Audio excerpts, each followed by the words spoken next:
Existe una pregunta que ha dividido a los paleontólogos durante 3 décadas, que ha llenado páginas de las revistas científicas más prestigiosas y desatado debates apasionados en congresos de todos los continentes, y cuya respuesta todavía no es definitiva en el año 2026.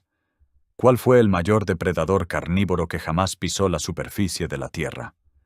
No el más letal en términos de estrategia de caza, no el más inteligente ni el mejor adaptado a su ecosistema, sino simplemente el más grande en términos de longitud y masa corporal, el que habría dejado las huellas más profundas en el barro de un delta fluvial hace 95 millones de años, el que habría comido más carne en una sola semana que cualquier otro depredador terrestre en toda la historia de la vida animal compleja sobre este planeta. La respuesta que la mayoría de las personas daría sin dudarlo es Tyrannosaurus rex.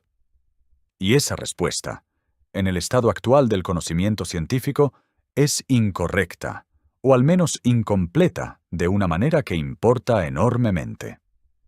Hay 3 nombres que dominan esta conversación desde hace décadas, 3 candidatos al mismo trono que la paleontología ha disputado con una intensidad que pocas áreas del conocimiento científico pueden igualar en términos de impacto cultural. El primero es Tyrannosaurus rex, el dinosaurio más famoso de la historia, originario de Norteamérica, que vivió hace entre 68 y 66 millones de años en los ecosistemas del Cretácico tardío, y que durante la mayor parte del siglo XX fue el referente por excelencia del depredador de tamaño máximo en la historia de los dinosaurios. El segundo es Giganotosaurus carolini, descubierto en la Patagonia Argentina en la primera mitad de los años 90, que durante esa misma década parecía haber desplazado a T-Rex del primer lugar con argumentos publicados en Nature. Y el tercero es Spinosaurus aegyptiacus, un animal de proporciones extraordinarias originario del norte de África, descubierto a principios del siglo XX por un paleontólogo alemán en el desierto egipcio, destruido físicamente por los bombardeos aliados durante la Segunda Guerra Mundial, redescubierto parcialmente en las formaciones del sur de Marruecos, reposicionado como campeón indiscutible en los primeros años del siglo XXI, derribado del trono en 2014 por una revelación que obligó a replantear casi todo lo que se creía saber sobre él, y que hoy, gracias a datos más recientes y métodos de análisis más precisos, está de vuelta en la carrera con argumentos renovados y sólidos para reclamar el primer lugar. Si hace 30 años te preguntaban cuál era el terópodo más grande, la respuesta era T-Rex sin demasiado debate.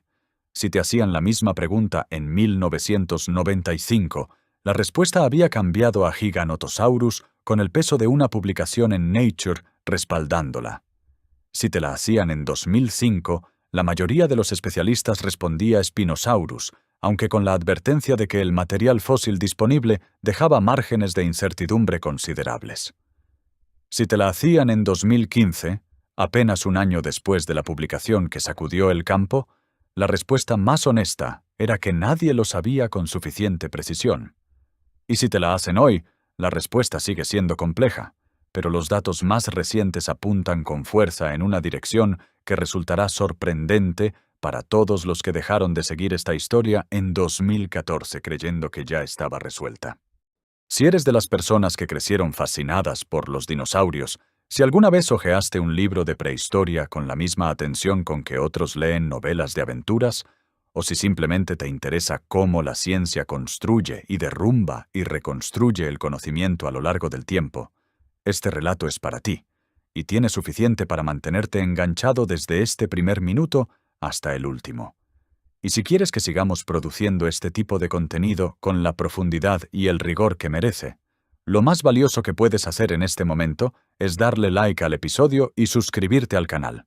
Cada suscripción nos dice que hay personas que valoran esto, y eso es lo que nos permite seguir haciéndolo. La razón por la que esta pregunta resulta tan difícil de responder con certeza no es que los fósiles de dinosaurios sean escasos en términos absolutos, ni que la paleontología carezca de herramientas metodológicas adecuadas, sino que las condiciones necesarias para que un organismo se preserve en el registro fósil son extremadamente exigentes y están sometidas a un azar que ningún científico puede controlar. Un animal grande que muere en tierra abierta en la inmensa mayoría de los casos, es consumido por carroñeros, descompuesto por bacterias, dispersado por la lluvia y el viento, y reducido a la nada en una escala de tiempo que puede ser de décadas o de siglos, pero que es, en cualquier caso, un instante geológico.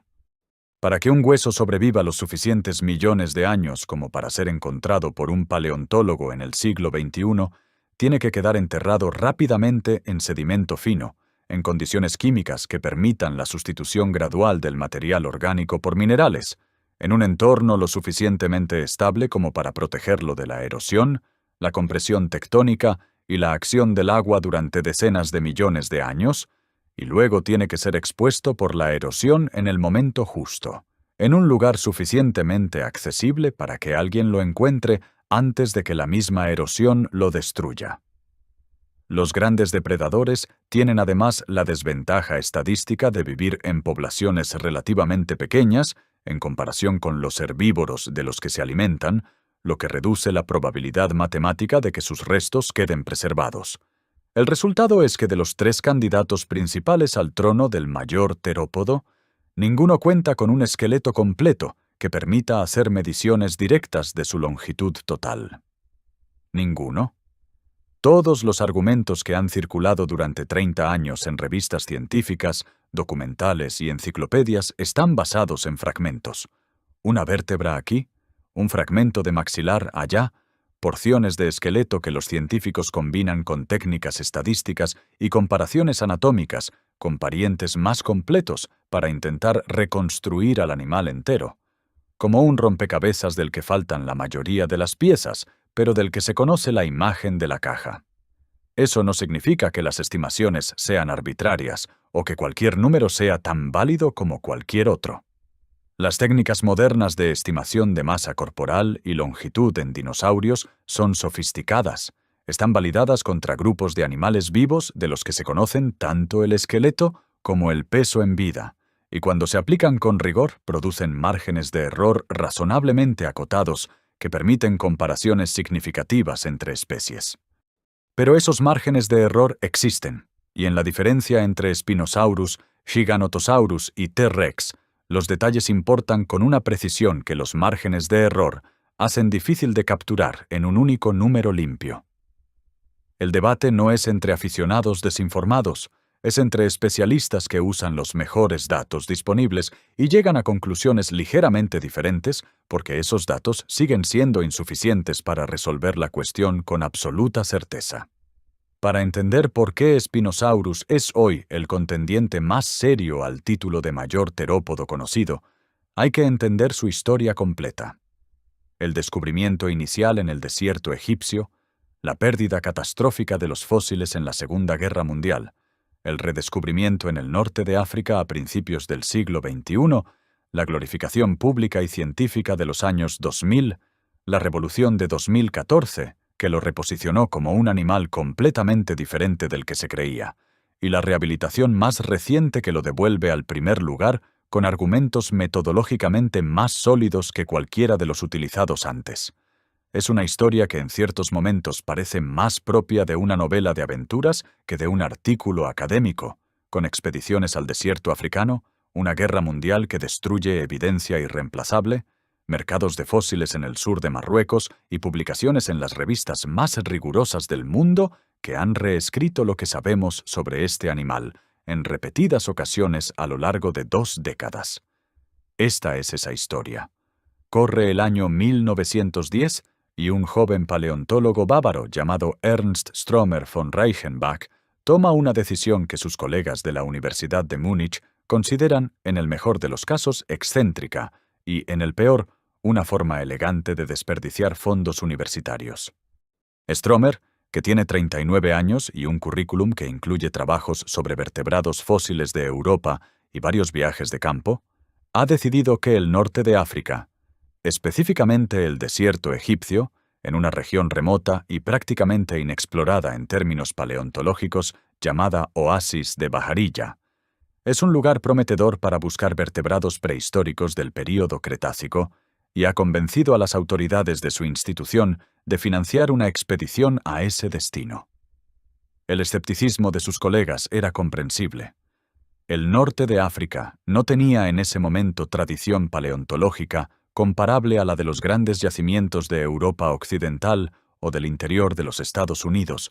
Las condiciones logísticas eran formidables para los estándares de la época, y la pregunta de si habría algo de interés científico suficiente enterrado en aquellas dunas para justificar el gasto no tenía respuesta conocida. Stromer, sin embargo, tenía algo que los escépticos no podían cuantificar: intuición geológica y determinación suficiente para actuar sobre ella. Lo que encontró en las colinas de Bajarilla, entre sus primeras expediciones y la campaña sistemática que realizó entre 1912 y 1914, apoyado por su asistente de campo, Richard Markgraf, superó con creces cualquier expectativa razonable. El oasis de Bajarilla es hoy una depresión desértica en el noroeste de Egipto, situada a unos 300 kilómetros al suroeste de El Cairo, rodeada de acantilados de arenisca erosionados por millones de años de viento y lluvia ocasional. Pero hace aproximadamente 95 millones de años, durante el Cretácico Medio, esa misma región era radicalmente diferente. Un delta fluvial pantanoso y densamente vegetado, atravesado por ríos de agua dulce y estuarios de agua salobre que desembocaban en un mar poco profundo y cálido, que se extendía por una franja amplia del norte de África durante la transgresión del Tetis. Ese ecosistema era extraordinariamente rico en vida animal, y las condiciones de sedimentación del Taika eran altamente favorables para la fosilización de grandes vertebrados. Stromer encontró el desierto literalmente sembrado de fósiles. Lo que emergía de los afloramientos de arenisca y lutita bajo los picos y los pinceles de Markgraf y de los trabajadores locales era una fauna de diversidad extraordinaria. Peces de gran tamaño, incluyendo el celacanto Mausonia y el pez Onchopristis con su rostro erizado de dientes como sierras, tortugas de proporciones considerables, cocodrilos de varias especies y, sobre todo, dinosaurios, incluyendo fragmentos de grandes saurópodos y, crucialmente, los huesos que cambiarían para siempre la paleontología de los terópodos africanos. Entre el material recuperado había fragmentos que no se parecían a nada que la ciencia europea hubiera descrito antes. Las vértebras eran de proporciones enormes, con las apófisis espinosas. Las proyecciones óseas que se elevan desde la parte superior de cada vértebra, elongadas hasta longitudes sin parangón en ningún terópodo conocido. Algunas superaban el 1,5 metros de altura, lo que en vida del animal debía haber producido en la región dorsal una estructura espectacular, ya fuera una vela membranosa similar a la del pelicosaurio Dimetrodon, ya una joroba muscular similar a la de un bisonte, cuya función exacta sería motivo de debate científico durante más de un siglo. Junto a las vértebras aparecieron fragmentos de mandíbula y dientes de morfología marcadamente diferente de los grandes terópodos entonces conocidos. No eran dientes comprimidos lateralmente con cerrado anterior y posterior, perfectos para cortar carne de grandes presas terrestres, sino dientes cónicos, ligeramente curvados hacia atrás, con sección circular y sin cerrado, que se parecían notablemente más a los de los cocodrilos pescadores que a los de un carnívoro terrestre de primer orden. La interpretación de estos rasgos en el contexto de la paleontología de principios del siglo XX no era sencilla. Los trabajos teóricos que habrían permitido a Stromer relacionar la morfología dental de Spinosaurus con hábitos piscívoros no existían todavía. Lo que Stromer sí podía hacer era describir con precisión lo que tenía ante él, documentarlo en ilustraciones y texto, y publicar sus resultados de manera que la comunidad científica pudiera evaluarlos. Los huesos fueron embalados con el mayor cuidado posible, transportados en caravana desde el oasis hasta el Nilo y de ahí a El Cairo, embarcados desde Alejandría a través del Mediterráneo y el Adriático, y finalmente depositados en el Museo Estatal de Paleontología y Geología de Múnich, donde Stromer los estudió durante los años siguientes.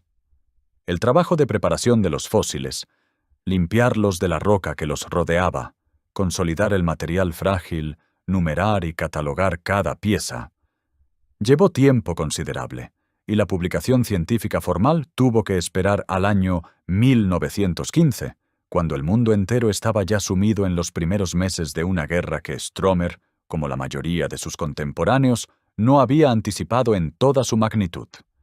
En ese artículo de 1915, publicado en medio del caos de la Primera Guerra Mundial, con una normalidad académica que en sí misma dice algo sobre la determinación de los científicos de la época, Stromer bautizó al animal Spinosaurus aegyptiacus, el lagarto espinoso de Egipto.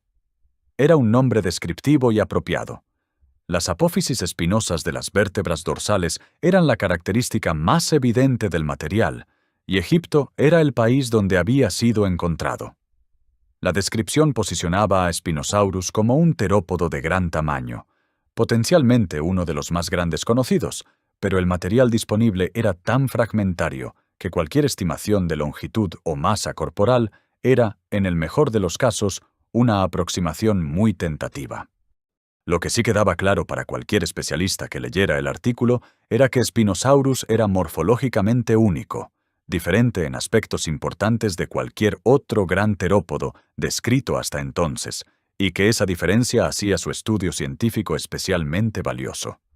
El mundo científico de las primeras décadas del siglo XX prestó una atención moderada pero genuina a los hallazgos de Stromer. Spinosaurus apareció en los Tratados Generales de Paleontología de Dinosaurios, fue incorporado a los árboles filogenéticos provisionales y generó la fascinación que siempre produce la morfología verdaderamente inusual en una disciplina acostumbrada a clasificar y comparar. Pero la restricción fundamental era siempre la misma. Sin más material, sin nuevos especímenes que permitieran complementar y corregir las observaciones basadas en los fragmentos egipcios, era prácticamente imposible hacer avanzar el conocimiento sobre Spinosaurus más allá de lo que Stromer había publicado. Y entonces, mucho antes de que ningún paleontólogo tuviera oportunidad de volver al oasis de Bajarilla, llegó algo que destruyó no solo las perspectivas de ese trabajo futuro, sino el propio material que Stromer había traído al mundo con tanto esfuerzo. La noche del 24 de abril de 1944, los bombarderos del Comando de Bombardeo Estratégico, número 5 de la Real Fuerza Aérea Británica que sobrevolaban Baviera, dejaron caer sobre Múnich una carga de bombas incendiarias que transformó en pocas horas el corazón histórico de la capital bávara en un infierno de fuego y escombros que ardió durante días. El objetivo de la operación era la industria de guerra y las infraestructuras de transporte, pero los daños colaterales se extendían mucho más allá de los objetivos militares. Entre los edificios que ardieron esa noche estaban iglesias medievales, la Residenz, con parte de su colección artística, decenas de edificios civiles y el Museo Estatal de Paleontología y Geología de Múnich, el lugar donde Ernst Stromer había depositado 30 años antes los huesos del animal más extraordinario que había encontrado en el desierto egipcio. Los especímenes de Spinosaurus aegyptiacus ardieron esa noche junto con el resto de los fósiles de la colección que no habían podido ser evacuados. No sobrevivió ningún hueso original de lo que Stromer y Markgraf habían excavado en Bajarilla, transportado durante semanas a través del desierto, el río y el mar, y que Stromer había estudiado durante años con la paciencia y la meticulosidad de la mejor tradición científica alemana. Los únicos especímenes físicos de Spinosaurus que la ciencia había poseído desaparecieron en una sola noche, víctimas de una guerra que resultó devastadora para el conocimiento paleontológico de una manera que los libros de historia raramente mencionan. Lo que hace esta historia especialmente dolorosa es que Stromer intentó durante años prevenir exactamente esta catástrofe. No fue sorprendido por los bombardeos sin haber tomado medidas. Fue sistemáticamente ignorado por quienes tenían el poder de actuar. En las cartas que escribió desde Erlangen al director del museo y a las autoridades universitarias durante el período de 1939 a 1943, Stromer solicitó en repetidas ocasiones que los especímenes más valiosos fueran trasladados a lugares seguros fuera de Múnich, preferiblemente a bodegas rurales, castillos del interior de Baviera o cualquier depósito alejado de los objetivos militares que los aliados bombardeaban con creciente intensidad. Las cartas están documentadas históricamente. Las respuestas también. El director del museo en ese período era Karl Beurlen, un paleontólogo con conexiones políticas con el régimen nacionalsocialista que había reemplazado a directores anteriores en el proceso de nazificación de las instituciones académicas alemanas. La relación entre Beurlen y Stromer era difícil por razones que iban más allá de lo estrictamente institucional. Stromer era un científico de la vieja escuela, ajeno por temperamento y convicción a la política del Tercer Reich, y en más de una ocasión explícitamente crítico con ella en sus correspondencias privadas. Esa actitud le había costado la activa obstrucción de quienes controlaban las decisiones sobre la colección, y las solicitudes de evacuación fueron rechazadas o ignoradas repetidamente, con argumentos que los historiadores posteriores han calificado unánimemente de insatisfactorios. Cuando llegaron las noticias de la destrucción del museo, Stromer tenía 73 años.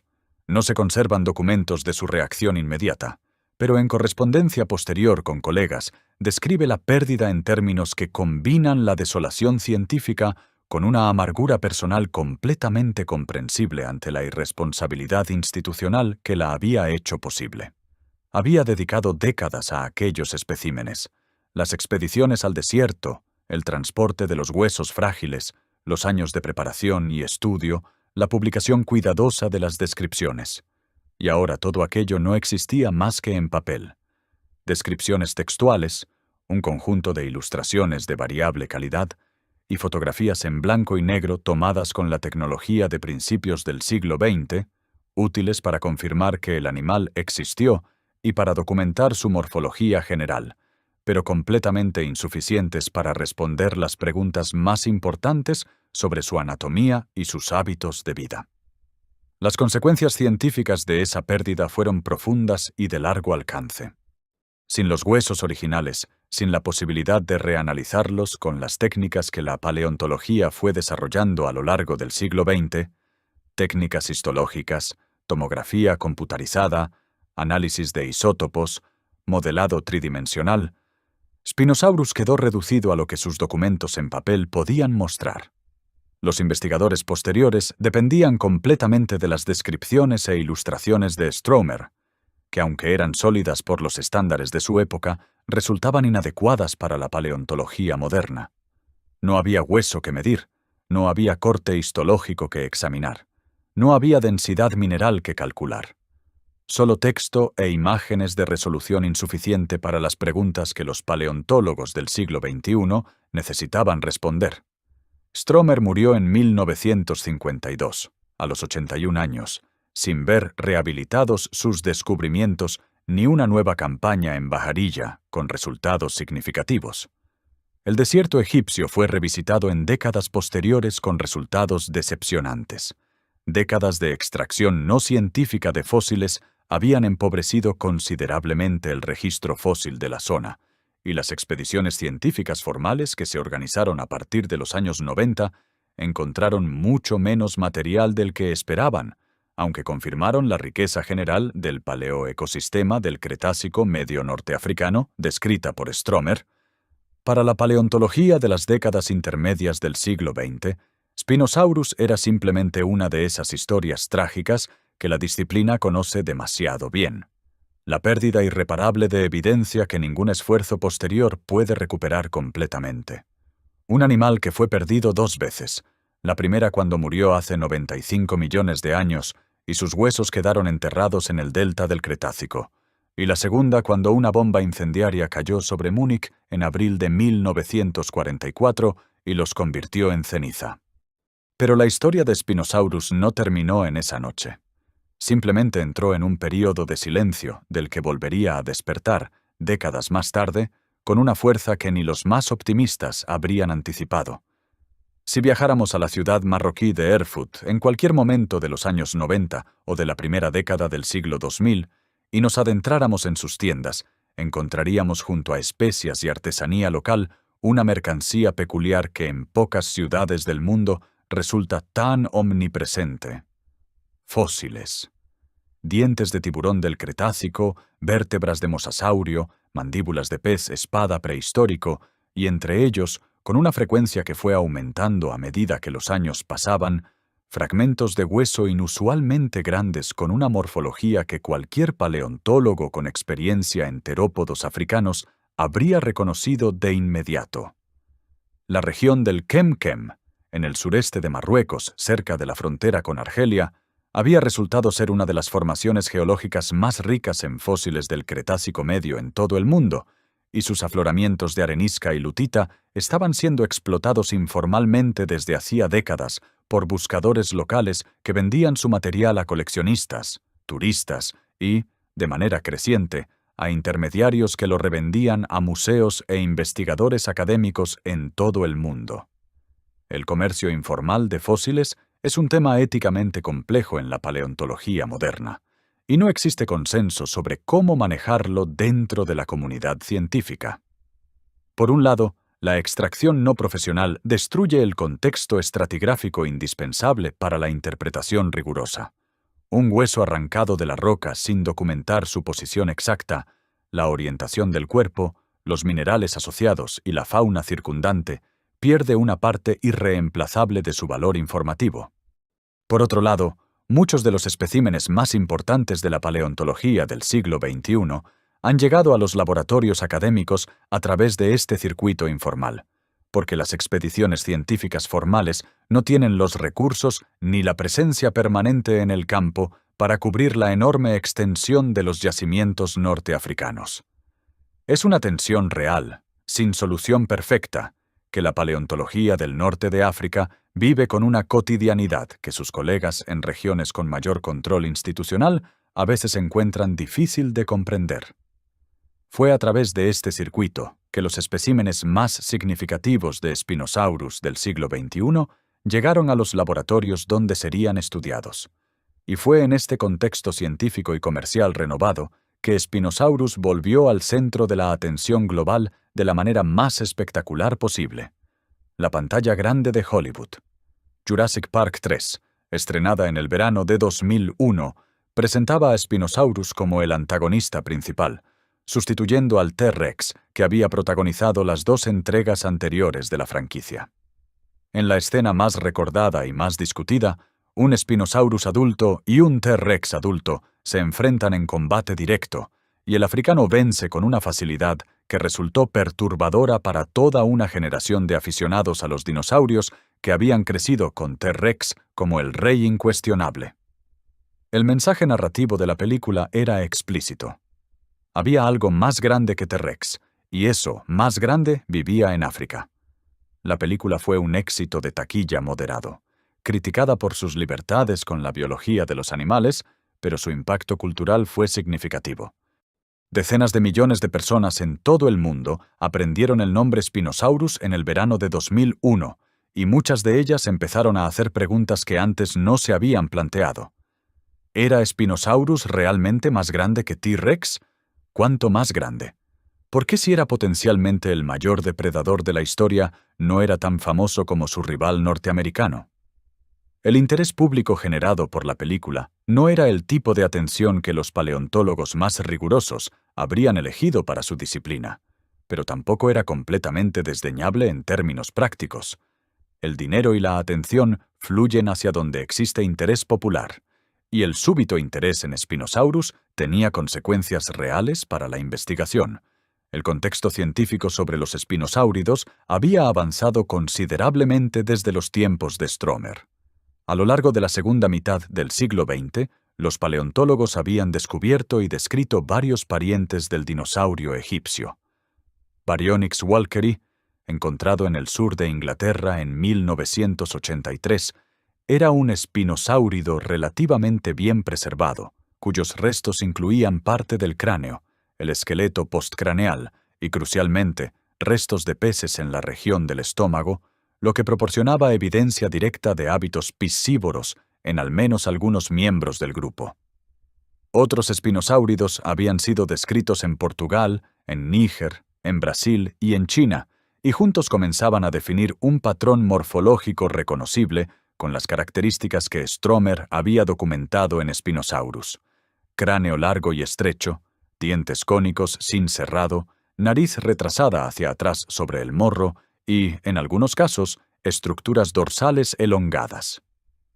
Este contexto filogenético más rico permitía hacer estimaciones de las proporciones corporales de Spinosaurus más informadas, utilizando el principio de comparación con parientes conocidos para rellenar los huecos que el material fragmentario dejaba. Los estudios más influyentes de los primeros años del siglo XXI produjeron estimaciones de longitud para Spinosaurus que oscilaban entre 14 y 17 metros, con algunos autores llegando hasta los 18 para los individuos de mayor tamaño. El análisis publicado en 2005 por Dal Sasso y sus colaboradores, basado en fragmentos de cráneo encontrados en Marruecos, fue especialmente influyente y produjo proyecciones que los especialistas aceptaron como las más rigurosas del momento. Esas cifras superaban claramente las estimaciones más generosas para Giganotosaurus, entre 12 y 14 metros dependiendo del análisis, y aún más claramente a T-Rex, cuyo mayor espécimen conocido en ese periodo, apodado Sue y depositado en el Field Museum de Chicago, medía aproximadamente 12,3 metros de longitud. Spinosaurus era, en el consenso científico de la primera década del siglo XXI, el mayor terópodo conocido, probablemente por un margen considerable. El problema, que los paleontólogos más cautelosos señalaban con insistencia, era que las estimaciones de tamaño de Spinosaurus seguían descansando sobre una base material excepcionalmente frágil. Los fósiles disponibles eran fragmentos dispersos de individuos diferentes, recogidos en localizaciones distintas a lo largo del norte de África, ninguno de los cuales pertenecía a un esqueleto articulado, ni siquiera parcialmente completo. Las extrapolaciones dependían de supuestos sobre las proporciones corporales de Spinosaurus, validados en espinosáuridos más pequeños, y la escala no siempre se conserva de manera lineal en organismos de tamaño extremo. El campeón existía, pero su corona era más provisional de lo que la mayoría de sus admiradores sabía. Hay un momento en la historia de este descubrimiento que parece directamente extraído de una novela de aventuras, un detalle tan cinematográfico que resulta casi inverosímil que ocurriera exactamente como está documentado, y sin embargo está descrito en las páginas de una de las revistas científicas de mayor impacto del planeta. El paleontólogo Nizar Ibrahim lleva años estudiando los fósiles del Kemkem cuando en 2012 o 2013 examina en un museo italiano fragmentos óseos de un espécimen inusualmente completo de Spinosaurus, procedentes de una excavación no oficial cuyo origen estratigráfico exacto se desconoce. Ibrahim sabe que si puede localizar el sitio de excavación, podría encontrar más material del mismo individuo, potencialmente el espécimen más completo de Spinosaurus jamás estudiado. Para hacerlo, necesita encontrar al hombre que excavó los huesos originales. Y lo único que sabe de ese hombre es que es marroquí, que en algún momento pasó por la ciudad de Erfurt, y que tiene una descripción física proporcionada por intermediarios. Ibrahim viaja a Marruecos y recorre los mercados y tiendas de fósiles de Erfurt, mostrando esa descripción a cualquiera que quiera escucharle, con resultados nulos. Está a punto de renunciar cuando, en el último día antes de su vuelo de regreso, sentado en un café, ve a través de la ventana a un hombre en la calle que coincide exactamente con la descripción. Entra, se presenta, y es exactamente la persona que buscaba. El hombre recuerda perfectamente el lugar donde excavó los huesos y puede llevarlo allí. Y ese lugar, cuando los visitan juntos, contiene más fragmentos del mismo individuo, vértebras y huesos de las extremidades que habían quedado en la roca cuando el buscador excavó la parte anterior del esqueleto años antes. Este material, combinado con el del Museo Italiano y con todos los fragmentos de Spinosaurus disponibles en la literatura científica, fue el objeto del estudio que Nizar Ibrahim y sus colaboradores, entre los que figuraban Paul Sereno, Cristiano Dal Sasso, Simone Maganuco y otros especialistas internacionales, publicaron en la revista Science en septiembre de 2014. El artículo titulado Semi-Aquatic Adaptations in a Giant Predatory Dinosaur sacudió el campo con una fuerza que pocos artículos paleontológicos habían producido en décadas. Una revisión completa, desde los cimientos, de qué tipo de animal era Spinosaurus y cómo había vivido su vida. Las proporciones del esqueleto parcial revelaban un terópodo cuya anatomía no se parecía a ningún otro grande conocido. Las patas traseras eran llamativamente cortas para el tamaño del animal, mucho más cortas de lo que cualquier reconstrucción anterior había asumido, con fémures comparativamente breves y pies con características morfológicas asociadas a la locomoción sobre sustratos blandos o en el agua. Los huesos del pie eran planos y relativamente amplios, forma que en los animales modernos se asocia con quienes se desplazan en terrenos fangosos o nadan regularmente. Los huesos del esqueleto en general, analizados mediante cortes histológicos, presentaban una densidad mineral notablemente superior a la de los terópodos bípedos terrestres como T-rex o los alosáuridos, densidad que en los animales modernos se asocia con el lastre hidrostático, la necesidad de ser lo suficientemente denso para hundirse en el agua en lugar de flotar incontrolablemente. Las fosas nasales no estaban en la punta del morro, como en la mayoría de los terópodos, sino retrasadas hacia atrás a lo largo del cráneo, posición típica en animales que pasan tiempo con el hocico sumergido. La posición del centro de masa, calculada a partir de las proporciones del esqueleto reconstruido, colocaba su gravedad tan adelante y tan abajo que mantener una postura bípeda erguida habría requerido un esfuerzo muscular sostenido inusual. En resumen, Spinosaurus estaba adaptado al agua. No era un cazador terrestre que también podía cruzar ríos. Era un animal cuya vida transcurría principalmente en el agua o en sus inmediaciones, un pescador de grandes peces en los ríos y estuarios del Cretácico norteafricano, más similar a un cocodrilo gigante que al cazador terrestre que los medios habían construido durante los años anteriores. Las implicaciones para las estimaciones de tamaño eran significativas en más de una dirección. Por un lado, si las patas traseras eran más cortas de lo que se había supuesto, las extrapolaciones previas, basadas en terópodos terrestres de patas largas, sobreestimaban en alguna medida las proporciones corporales. Por otro lado, la densidad mineral ósea superior a la de los terópodos terrestres sugería que la masa corporal podría haber sido mayor de lo que se esperaría con la arquitectura esquelética de un animal terrestre. Las nuevas estimaciones de longitud colocaban a Spinosaurus en torno a los 14 metros, lo que seguía siendo impresionante, pero era considerablemente más conservador que los 17 o 18 metros de las proyecciones más optimistas. En esas circunstancias, dependiendo de los métodos utilizados y los supuestos adoptados, la diferencia entre Spinosaurus y los contendientes más grandes de Giganotosaurus o T-rex se reducía a márgenes que los especialistas discutían con intensidad. La reacción mediática fue predecible.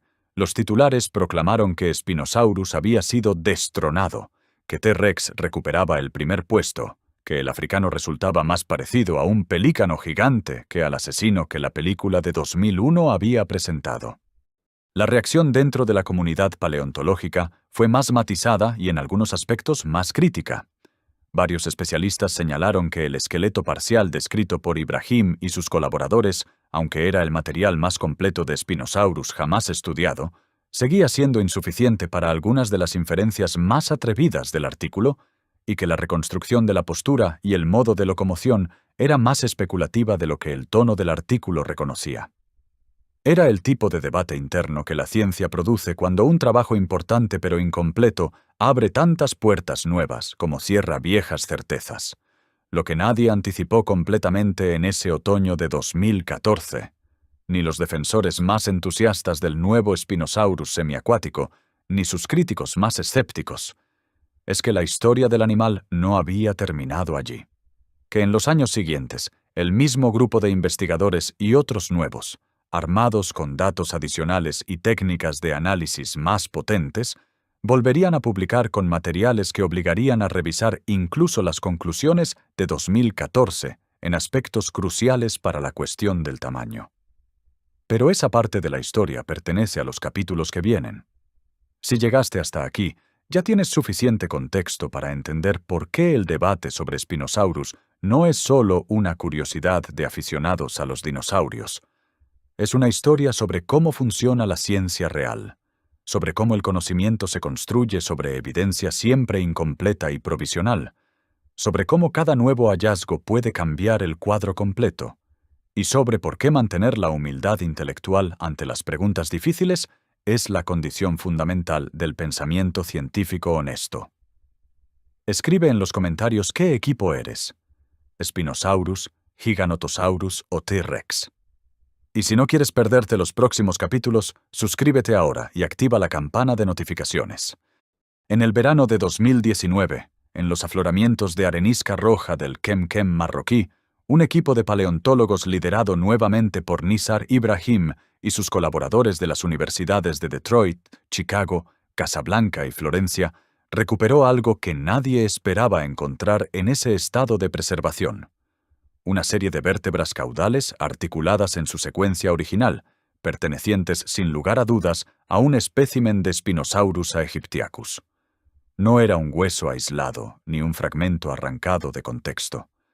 Era una porción sustancial de la cola, con suficientes elementos en posición anatómica como para reconstruir con confianza la morfología de esa región del cuerpo que hasta entonces había sido completamente desconocida en esta especie, y cuya forma, como el equipo descubriría al analizarla, iba a cambiar la conversación sobre Spinosaurus de maneras que nadie había anticipado. El análisis del material de la cola, publicado en la revista Nature en septiembre de 2020, reveló algo que los paleontólogos describen como extraordinario, incluso para los estándares de una disciplina que se ha acostumbrado a recibir sorpresas regularmente. Las vértebras caudales de Spinosaurus tenían apófisis espinosas de altura extraordinaria, elongadas y ligeramente curvadas, que daban a la región caudal una silueta completamente diferente. No una cola cónica como la de T-Rex, sino una estructura amplia y lateralmente comprimida, con forma de aleta o remo, que en vida habría estado recubierta de tejido muscular y conectivo, formando una propulsión acuática de eficiencia notable. La comparación más directa que los autores ofrecen en el artículo no es con ningún dinosaurio, sino con los cocodrilos del Nilo o con las serpientes acuáticas, animales que usan la ondulación lateral de la cola como mecanismo principal de propulsión en el agua.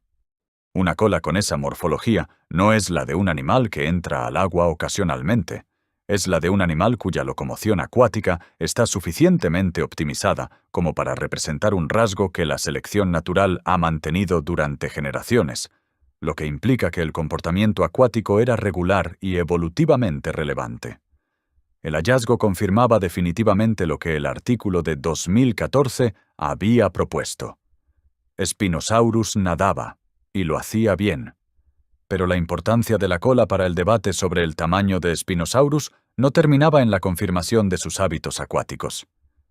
Tenía además una segunda consecuencia metodológica igual o más importante para la cuestión del tamaño. La recuperación de vértebras caudales articuladas en posición anatómica proporcionaba por primera vez un anclaje métrico sólido en una región del cuerpo de Spinosaurus que hasta entonces había sido completamente desconocida, y ese anclaje permitía reconstruir la longitud total del animal, de manera que incluyera la cola completa sin necesidad de extrapolarla enteramente desde parientes más pequeños. Los análisis de masa corporal utilizando modelos tridimensionales digitales son el método más riguroso disponible para estimar el peso de dinosaurios extintos. La técnica consiste en construir un modelo digital del esqueleto completo usando todos los huesos conocidos y completando los huecos con comparaciones filogenéticas fundamentadas, envolver ese esqueleto en tejido muscular y blando calculado por anatomía comparada, y calcular la masa asumiendo una densidad corporal validada contra animales actuales.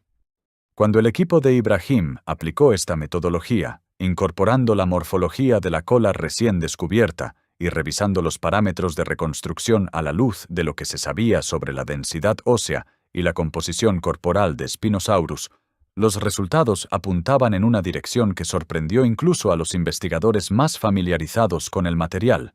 Las estimaciones de masa corporal se incrementaban de manera sustancial respecto a las proyecciones más conservadoras de años anteriores, y la longitud total reconstruida volvía a superar con claridad las estimaciones de los dos otros grandes contendientes. La razón por la que la morfología de la cola tenía ese efecto sobre las estimaciones de masa no es difícil de entender intuitivamente. Una cola de aleta, con apófisis espinosas altas y tejido muscular abundante a lo largo de toda su extensión, tiene mucha más masa que una cola cónica del mismo largo. Cuando se construye el modelo tridimensional e incluye una cola con esa morfología en lugar de la cola cónica que los modelos anteriores habían asumido usando como referencia terópodos terrestres, el volumen total del animal crece de una manera que no se refleja necesariamente en la longitud medida de morro a cola, pero que sí impacta significativamente en la masa total calculada. Los números específicos siguen siendo objeto de análisis y discusión en la literatura actual, y la honestidad científica obliga a reconocer que los márgenes de error en cualquier estimación basada en un esqueleto incompleto son lo suficientemente amplios como para que ningún número se pueda presentar como definitivo. Pero la dirección que señalan los datos más recientes es inequívoca. Spinosaurus, con la morfología de cola revelada en 2020 y los modelos de reconstrucción actualizados, tiene estimaciones de masa que lo vuelven a colocar en el primer lugar entre los terópodos conocidos, no solo en longitud, sino también en peso. El fantasma de Ernst Stromer había vuelto, más grande que nunca, y esta vez con mejores argumentos que en ningún momento anterior de su larga y turbulenta historia científica. Corre el año 1993, y un mecánico aficionado a la paleontología llamado Rubén Carolini, que vive en El Chocón, provincia argentina del Neuquén, sale a caminar por los badlands de arenisca que rodean su pueblo con los ojos entrenados de quien lleva años buscando sin esperar gran cosa. Lo que encuentra en ese paseo cambia el ranking de los mayores depredadores de la historia. Un fémur de dimensiones inusitadas que sobresale de la roca como si hubiera estado esperando que alguien llegara a reconocerlo. Carolini notifica a los paleontólogos profesionales, se organiza una excavación, y lo que emerge del terreno es el esqueleto parcial de un terópodo gigante, cuya longitud estimada supera las dimensiones de cualquier terópodo terrestre descrito hasta ese momento, incluido Tyrannosaurus rex. Los paleontólogos argentinos Rodolfo Coria y Leonardo Salgado describieron formalmente al animal en 1995 en la revista Nature, bautizándolo Giganotosaurus carolini en honor a su descubridor. Las estimaciones iniciales de longitud oscilaban entre 12,3 y 13 metros para el espécimen holotipo, con proyecciones para individuos de mayor tamaño que llegaban, según algunos autores, a los 14 metros. Esas cifras eran suficientes para desplazar a T-Rex del primer lugar en las enciclopedias de dinosaurios de la segunda mitad de los años 90, y la combinación de publicación en Nature y un perfil morfológico genuinamente impresionante garantizó que Giganotosaurus recibiera una atención mediática de primer orden. El animal, perteneciente al grupo de los carcharodontosáuridos, vivió hace aproximadamente 98 millones de años en lo que hoy es la Patagonia argentina, y era contemporáneo de titanosaurios como Argentinosaurus, que con entre 70 y 100 toneladas representaba las presas más grandes que cualquier terópodo terrestre haya intentado cazar. La sola existencia de presas de ese tamaño hacía evolutivamente comprensible el desarrollo de depredadores de dimensiones máximas. Cazar un titanosaurio adulto requería fuerza de un orden completamente diferente al de cazar un hadrosaurio, y la presión selectiva para producir cazadores más grandes era real y sostenida durante decenas de millones de años. El problema con Giganotosaurus como candidato al título de mayor terópodo conocido no es que el animal no fuera enorme, lo era sin ninguna duda, sino que la base material de sus estimaciones fue durante décadas excepcionalmente estrecha, incluso para los estándares de la paleontología de grandes terópodos. El holotipo es un esqueleto parcial que incluye aproximadamente el 70% del cráneo, la mayor parte del esqueleto postcraneal axial y algunos elementos de las extremidades, pero carece de partes cruciales para las estimaciones de tamaño, y fue estudiado con las metodologías disponibles en los años 90, considerablemente menos precisas que las técnicas actuales de modelado tridimensional. La tomografía computarizada tridimensional, incorporada como herramienta paleontológica en las primeras décadas del siglo XXI, permitió analizar los fósiles con una resolución sin precedentes, tanto en sus dimensiones externas como en su estructura interna, en la morfología exacta de sus suturas y articulaciones, y en la relación métrica entre diferentes regiones del esqueleto fundamental para las estimaciones de proporciones corporales. Cuando el holotipo de Giganotosaurus fue sometido a estos análisis modernos, los resultados no coincidían con las estimaciones publicadas en los años 90. El espécimen era más pequeño de lo que la literatura original reportaba, con diferencias que en algunos análisis alcanzaban varios decímetros en la longitud del cráneo, el hueso más directamente relacionado con las estimaciones de longitud total. Esa revisión a la baja no convierte a Giganotosaurus en un animal pequeño. Un terópodo de entre 12 y 12,5 metros de longitud y 6 a 7 toneladas de masa corporal es un depredador de una magnificencia que no necesita exageraciones para resultar impresionante. Pero en el contexto específico de la competición por el título de mayor terópodo conocido, donde los márgenes entre los tres candidatos son de décimas de metro y centenas de kilogramos, esas correcciones metodológicas tienen consecuencias directas. Giganotosaurus era el más grande gracias en parte a estimaciones que no habían sido revisadas con las mejores herramientas disponibles.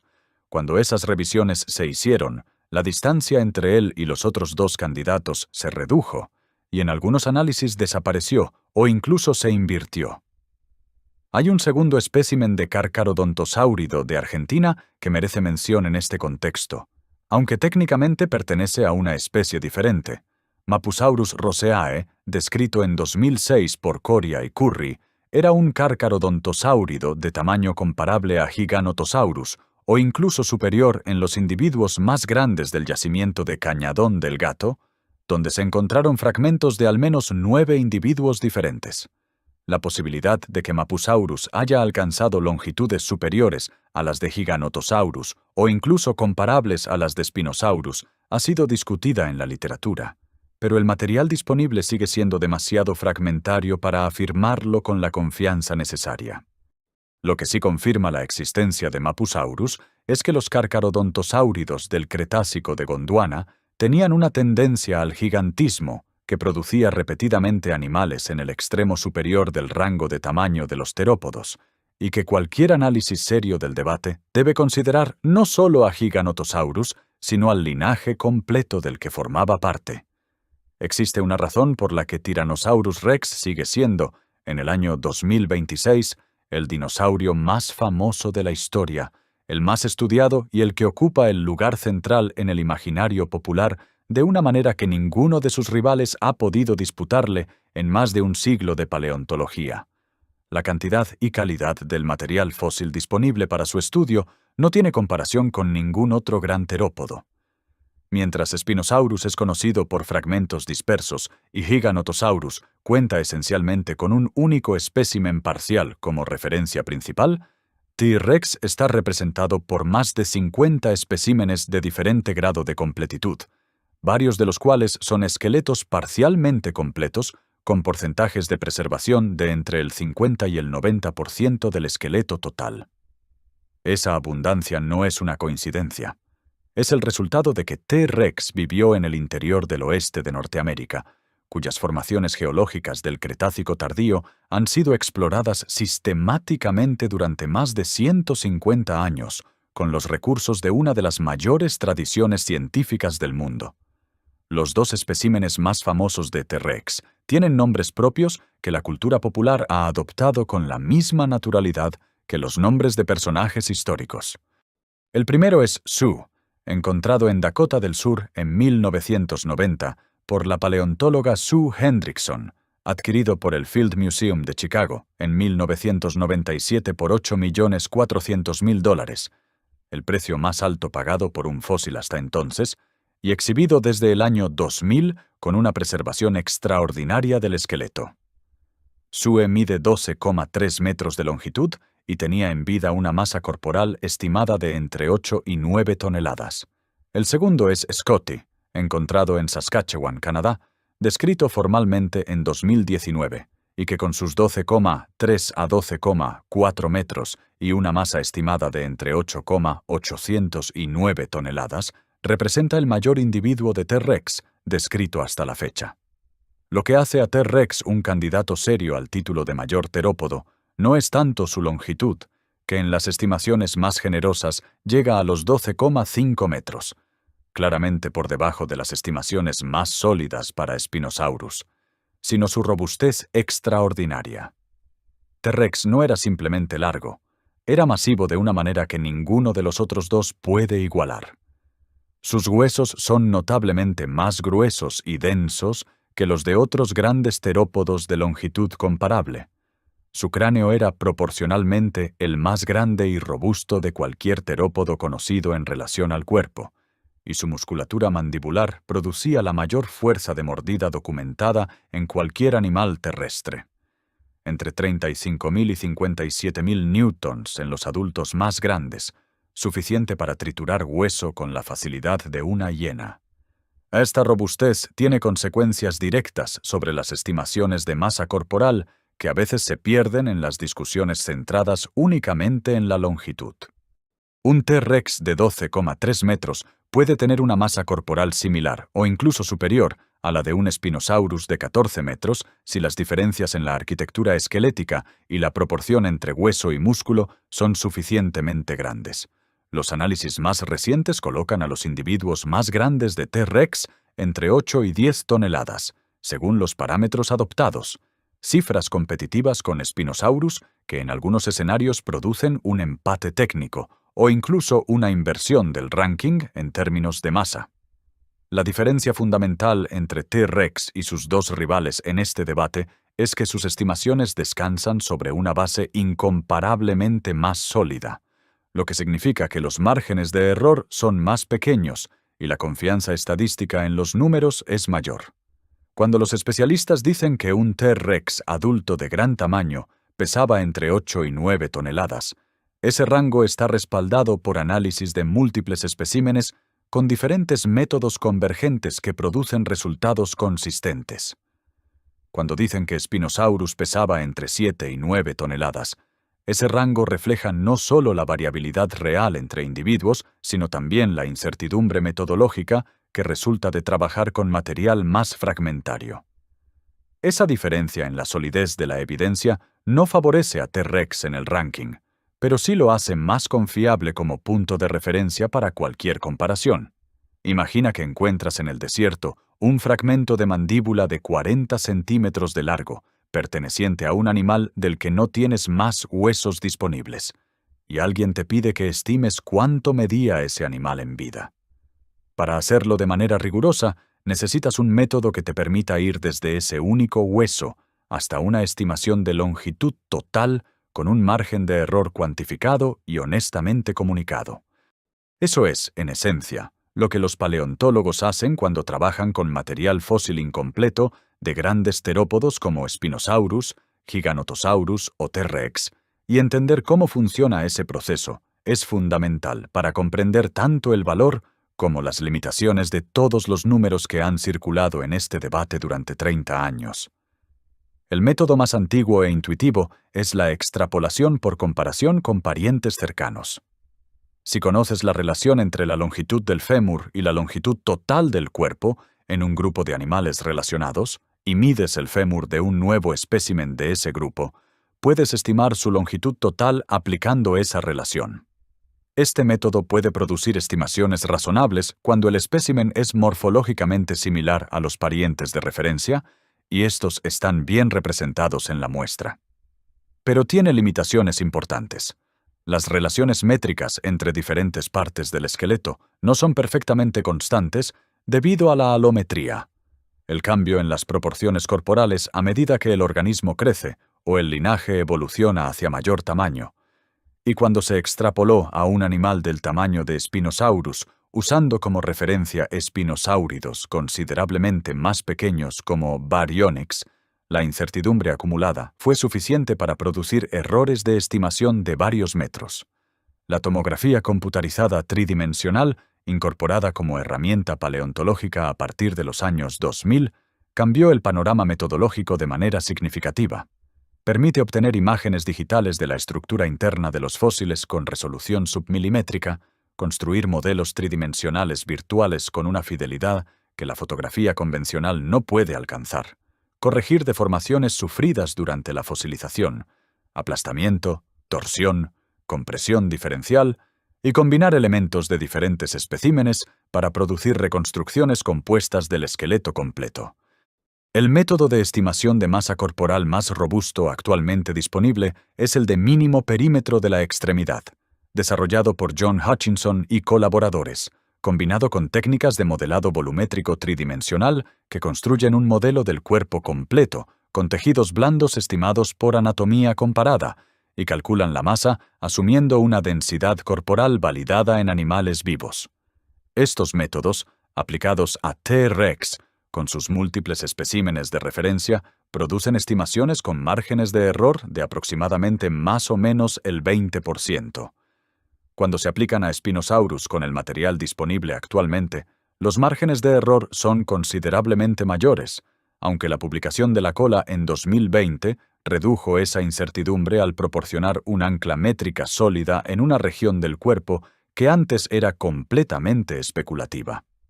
Hay un tercer factor metodológico que raramente recibe la atención que merece en las discusiones populares: la variación intraspecífica.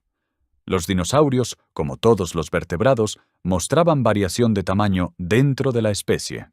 Individuos más grandes y más pequeños, posibles diferencias entre los sexos y variación individual no determinada por el sexo ni la edad, sino simplemente por la diversidad genética normal de cualquier población animal.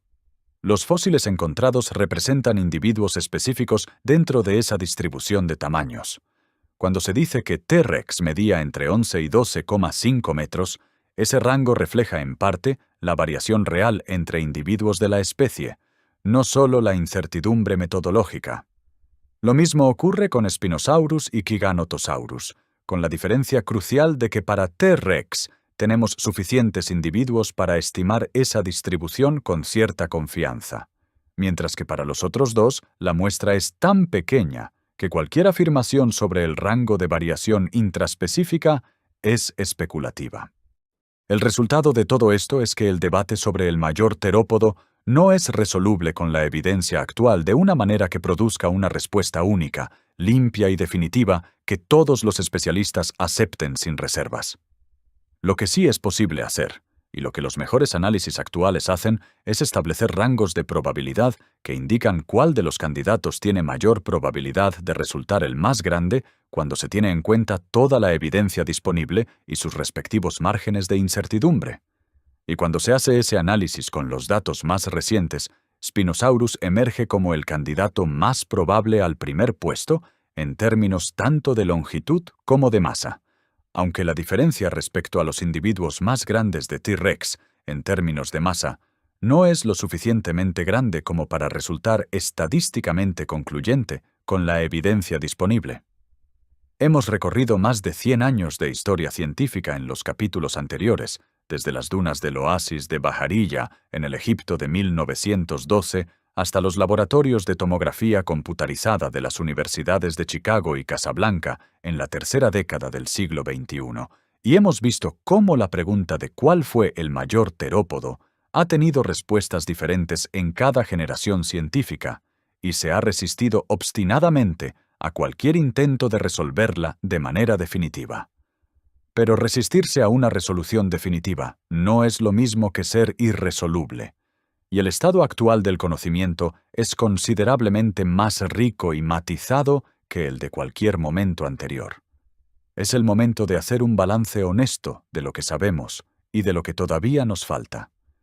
El candidato con los mejores argumentos actuales para el título de mayor terópodo conocido es Spinosaurus aegyptiacus, y esa afirmación se sostiene sobre varios pilares convergentes de evidencia que se refuerzan mutuamente.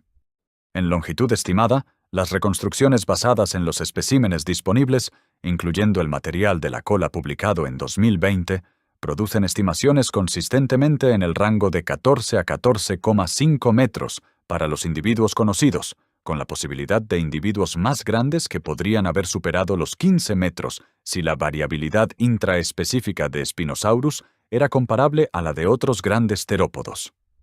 Estas cifras superan a las estimaciones más sólidas para Giganotosaurus, que en los análisis más recientes se sitúan entre los 12 y los 13 metros, con correcciones por las revisiones metodológicas discutidas en capítulos anteriores, y a las de T-Rex, cuyo espécimen más grande conocido alcanza los 12,4 metros.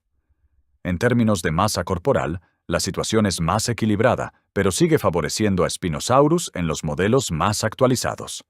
Las estimaciones más recientes para los individuos más grandes de Spinosaurus se sitúan en el rango de 7,5 a 9 toneladas, comparable a las estimaciones para los individuos más grandes de T-Rex, aunque los márgenes de error más amplios para Spinosaurus hacen que cualquier afirmación de superioridad en masa sea más provisional que la afirmación de superioridad en longitud.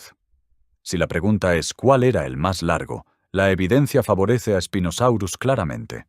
Si la pregunta es ¿cuál era el más pesado?, las dos especies se solapan en sus rangos de masa, y sin más material fósil es difícil ser más preciso. La condición para resolver esta incertidumbre de manera definitiva es obvia.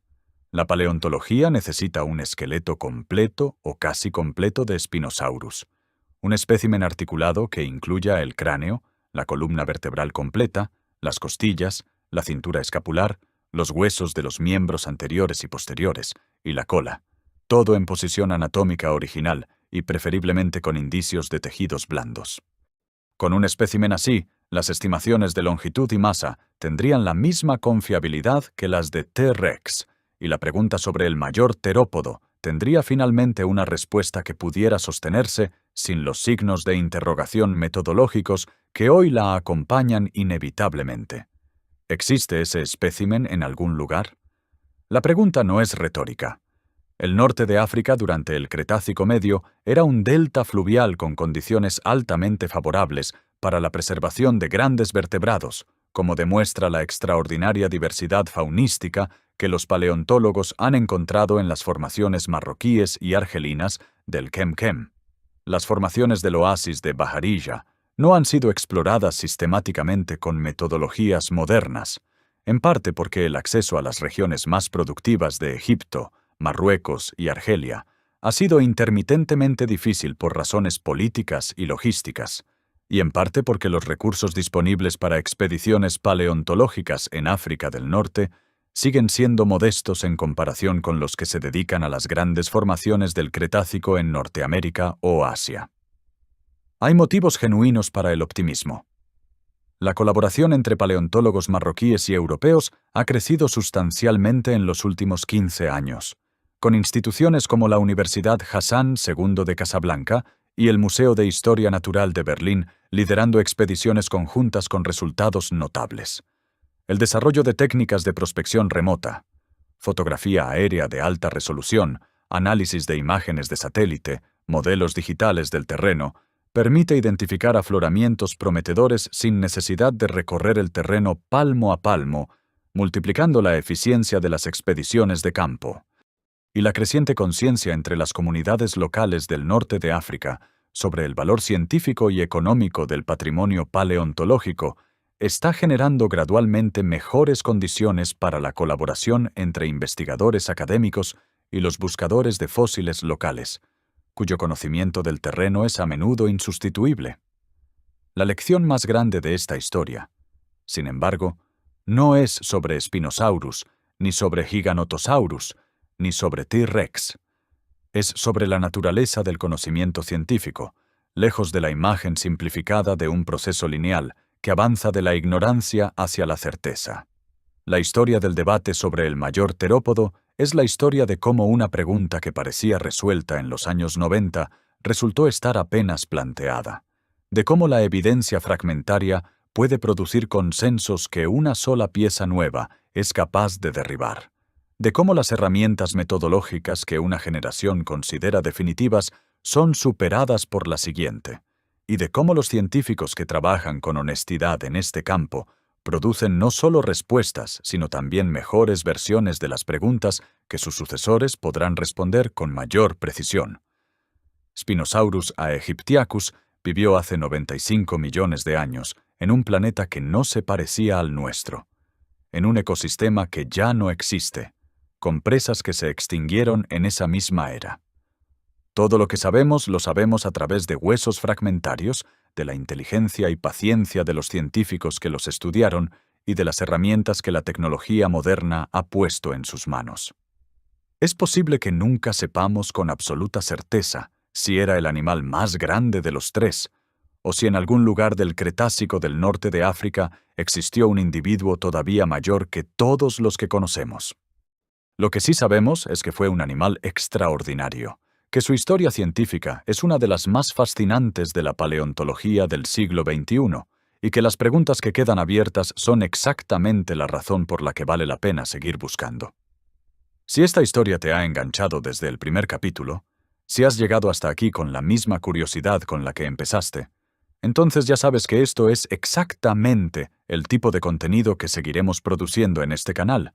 Relatos que tratan la ciencia con la seriedad y la profundidad que merece, sin sacrificar la emoción de una buena historia. Dale like a este episodio si disfrutaste el viaje, compártelo con alguien a quien le apasionen los dinosaurios o simplemente la ciencia bien contada, y suscríbete al canal para no perderte lo que viene, porque las historias más grandes todavía están por llegar.